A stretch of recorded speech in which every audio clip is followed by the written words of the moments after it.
Microsoft lance un nouveau cadre d'apprentissage par renforcement, tandis qu'OpenAI déploie des modèles axés sur la sécurité. Pavel Durov de Telegram a annoncé un réseau d'intelligence artificielle décentralisé sur la blockchain de Open Network. Elon Musk a lancé Grokpedia. Adobe a dévoilé de nouveaux outils créatifs sur Mac. YouTube améliore discrètement toutes les vidéos grâce à l'intelligence artificielle.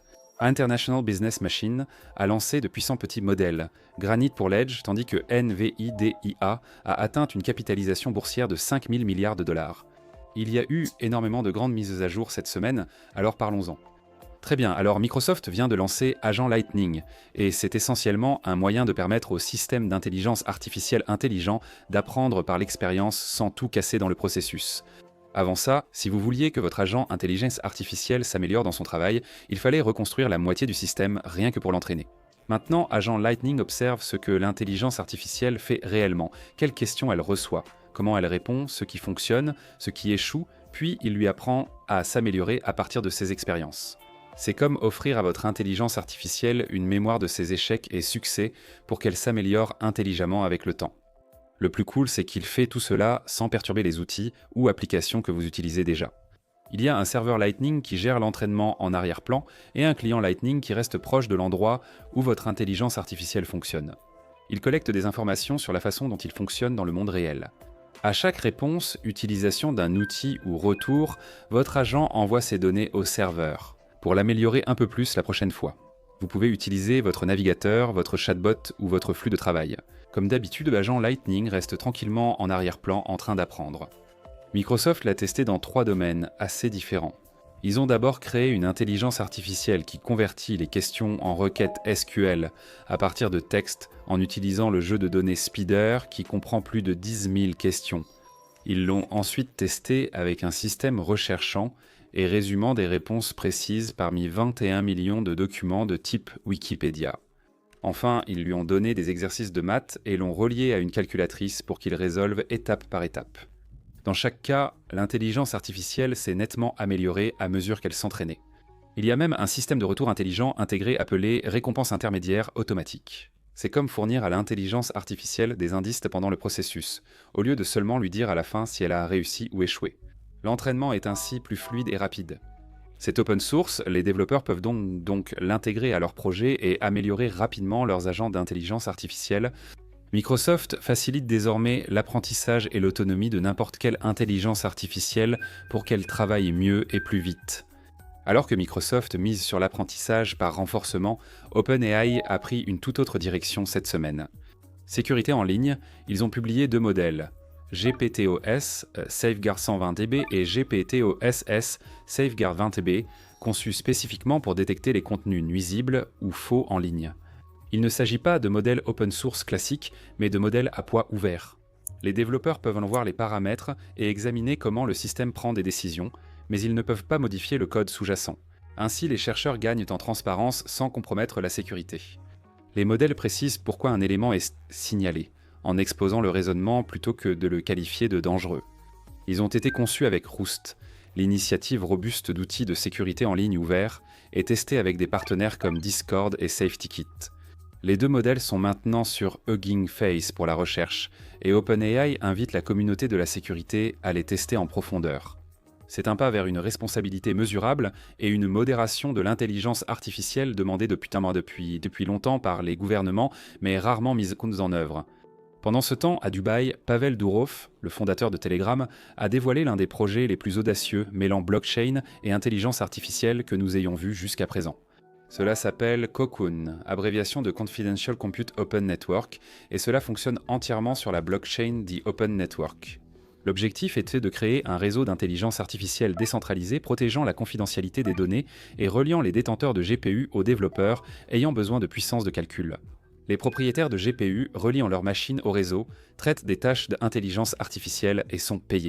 Sur Toncoin, les développeurs utilisent le jeton pour payer, faisant du système un marché pair à pair de puissance de calcul. Cocoon se distingue par sa confidentialité. Chaque tâche est traitée sous forme chiffrée, donc même les fournisseurs de GPU ne peuvent pas voir les données sur lesquelles ils travaillent, a déclaré Durov. En 2 décennies, le monde a perdu ses libertés numériques. Cocoon tente d'inverser cette tendance. Telegram sera le premier grand client à intégrer Cocoon dans son écosystème de mini-applications et de bots à partir de novembre 2025. Avec plus d'1 milliard d'utilisateurs, l'implication de Telegram pourrait rapidement propulser l'intelligence artificielle décentralisée dans l'usage grand public. Ils utiliseront Cocoon pour des tâches de intelligence artificielle comme la synthèse de messages et la rédaction de brouillons, qui exigent habituellement d'envoyer les données à des fournisseurs centralisés comme OpenAI ou Google. Les candidatures sont déjà ouvertes pour les deux parties du réseau.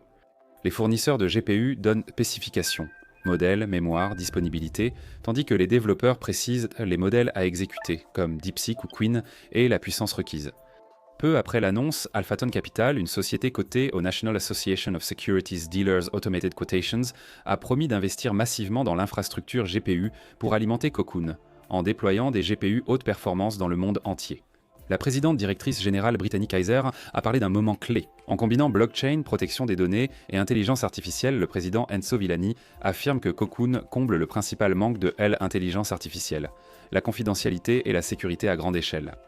Cocoon s'inscrit aussi dans les efforts grandissants du Kazakhstan en intelligence artificielle. Début octobre, Durov et le président Kassim-Jomart Tokayev ont prévu de créer un laboratoire d'intelligence artificielle Telegram au Kazakhstan avec leur superordinateur. Le prix du Toncoin a réagi rapidement, autour de 220 $, avec une capitalisation boursière de 56 milliards de dollars en légère baisse de 15%, mais avec un volume d'échange en hausse de 34%, montrant que les traders étaient attentifs. L'écosystème The Open Network s'est déjà développé, avec des paiements, des mini-applications et des jetons non fongibles. Maintenant, Cocoon ajoute l'informatique intelligence artificielle à l'ensemble, défiant directement Amazon Web Services et Azure. La question est de savoir s'ils attireront assez de GPU et de développeurs pour être compétitifs. La réputation de Durov pour ses technologies axées sur la confidentialité donne une réelle crédibilité au projet. Elon Musk, célèbre magnate de la tech, a lancé Grokipédia, une encyclopédie intelligence artificielle reposant sur intelligence artificielle explicable. Elle doit concurrencer Wikipédia, mais les articles sont créés et gérés par l'intelligence artificielle, non par des bénévoles, pour minimiser les biais humains. L'objectif de Musk est de créer une plateforme de connaissances impartiale qui se met à jour intelligemment, répondant ainsi à l'une des plus anciennes critiques de Wikipédia, le biais des éditeurs et l'exactitude parfois inégale. Groupopédia emploie l'intelligence artificielle explicable pour gérer et valider automatiquement les données, ce qui a vite entraîné des comparaisons avec Wikipédia. La différence majeure est philosophique. Grokipédia privilégie l'objectivité algorithmique, Wikipédia le consensus communautaire. Les réactions sont partagées, les partisans y voient l'avenir de la précision factuelle. Les critiques disent que l'intelligence artificielle ne saisit pas les nuances ou le contexte aussi bien que les éditeurs humains. C'est la preuve de la profondeur avec laquelle l'intelligence artificielle s'immisce dans les systèmes d'information.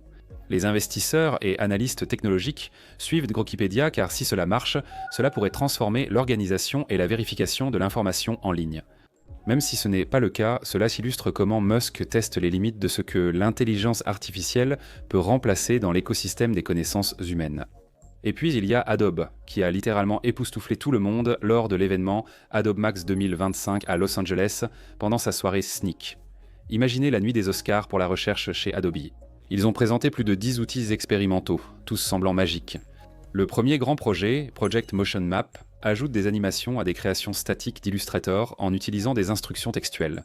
Pendant la démonstration, une image de burger s'est animée, chaque couche bougeant séparément car le système les a détectées et séparées automatiquement. Ensuite, Project Clean Take était un outil audio permettant d'éditer la parole via une transcription. Vous pouvez surligner un mot dans la transcription vidéo, modifier son ton ou le remplacer, et la voix s'ajuste naturellement. Il isole aussi les sons de fond sur des pistes distinctes pour que vous puissiez les modifier ou les supprimer, et il remplace la musique de fond par des versions libres de droit générées par Rollshin, minées par l'intelligence artificielle. Le projet Lighttouch a aussi rencontré un grand succès. Il permet de modifier l'éclairage d'une photo après sa prise.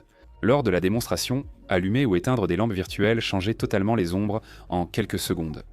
Enfin, le projet Frame Forward permet de modifier toute une vidéo en changeant une seule image. Les présentateurs ont montré une bordure de raquettes et des invités de mariage retirés de l'arrière-plan. Tout a été réalisé en modifiant une seule image dans Photoshop, l'intelligence artificielle appliquant les changements aux autres images. Ces démonstrations montrent comment le département de recherche d'Adobe pousse l'intelligence artificielle générative plus loin dans le processus créatif, en combinant raisonnement visuel et temporel, de sorte que l'édition devient presque conversationnelle. Du côté de YouTube, la plateforme a commencé à améliorer les vidéos grâce à l'intelligence artificielle.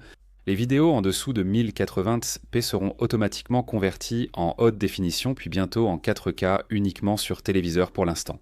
Quand cette fonction est activée, l'option Super Résolution apparaît dans les paramètres vidéo. Les créateurs peuvent se désinscrire, mais l'expérience par défaut sera plus claire. YouTube a également augmenté la limite de taille des miniatures de 2 mégaoctets à 50 mégaoctets, ce qui signifie que de véritables miniatures en 4K vont arriver. Ils intègrent des aperçus immersifs pour naviguer sur les chaînes télévision de nouvelles émissions, des mises en page regroupant les vidéos à regarder en rafale, une recherche privilégiant les résultats de la chaîne actuelle et des QR codes menant aux pages produits mentionnées. Les téléviseurs, plateforme YouTube à la croissance la plus rapide, deviennent un centre de streaming interactif plutôt qu'un simple site de vidéo. Et en parlant d'optimisation pour les petits appareils, International Business Machines vient tout juste de lancer quelque chose appelé Granite 40 Nano. Et c'est essentiellement leur façon de concentrer une puissance d'intelligence artificielle impressionnante dans de petits modèles qui peuvent fonctionner directement sur votre propre appareil. Pas de centre de données, pas de facture cloud, ce ne sont pas non plus des jouets. Il y en a 8, allant d'environ 350 millions à 1 milliard de paramètres. Ils ont aussi été entraînés sur le même vaste ensemble de 15 000 milliards de jetons que les plus grands modèles d'International Business Machines. Bien qu'ils soient moins petits, leur puissance cérébrale reste identique. Leur construction est particulièrement intéressante.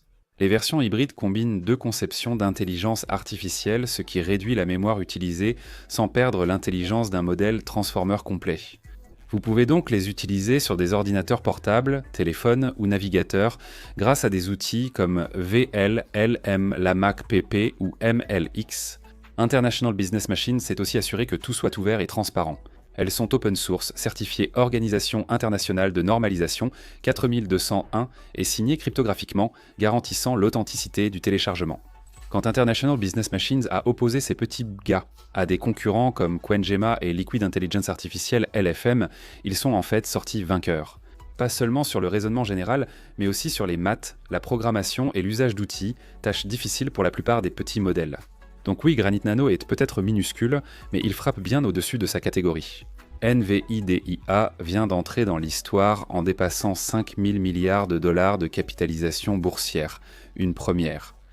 L'action a clôturé à 20 704 $, en hausse d'environ 3%, ce qui place sa valorisation au-dessus du produit intérieur brut de pays comme l'Inde, le Japon et le Royaume-Uni. Selon les données du Fonds monétaire international, il y a seulement 3 mois, en juillet, elle avait franchi la barre des 4 000 milliards. Cette croissance illustre l'ampleur de la demande pour les GPU. Chaque modèle d'intelligence artificielle des chatbots aux générateurs d'images en dépend. Les puces NVIDIA, initialement pour le jeu vidéo, alimentent aujourd'hui presque tous les grands déploiements d'intelligence artificielle mondiaux. Le président directrice générale Jensen Huang a récemment révélé de nouvelles commandes de puces d'une valeur de 500 milliards de dollars. Un investissement d'1 milliard de dollars dans Nokia pour le développement de la 6G et un partenariat avec Uber pour construire des taxis autonomes. Ils collaborent aussi avec le département de l'énergie des États-Unis pour construire 7 superordinateurs d'intelligence artificielle. Le mois dernier, ils ont investi 100 milliards de dollars dans OpenAI pour des centres de données destinés aux futurs chatbots. Sur le plan politique, Wang coordonne même avec l'administration Trump, qui a levé des restrictions à l'exportation de puces vers la Chine contre des concessions. Trump l'a qualifié d'incroyable et compte parler d'accords sur les puces avec Xi Jinping à la coopération économique pour l'Asie-Pacifique. La Banque d'Angleterre et le Fonds monétaire international s'inquiètent d'un marché boursier de l'intelligence artificielle surchauffé, mais Wang insiste sur le fait qu'il ne s'agit pas d'une bulle. Il affirme que les chatbots sont devenus des moteurs de profit, ce que la demande en matériel confirme. Même si le marché évolue, la domination de NVIDIA reste incontestée pour l'instant. Voilà la situation actuelle. Merci d'avoir regardé, partagez vos avis en commentaire, abonnez-vous, likez la vidéo et à la prochaine.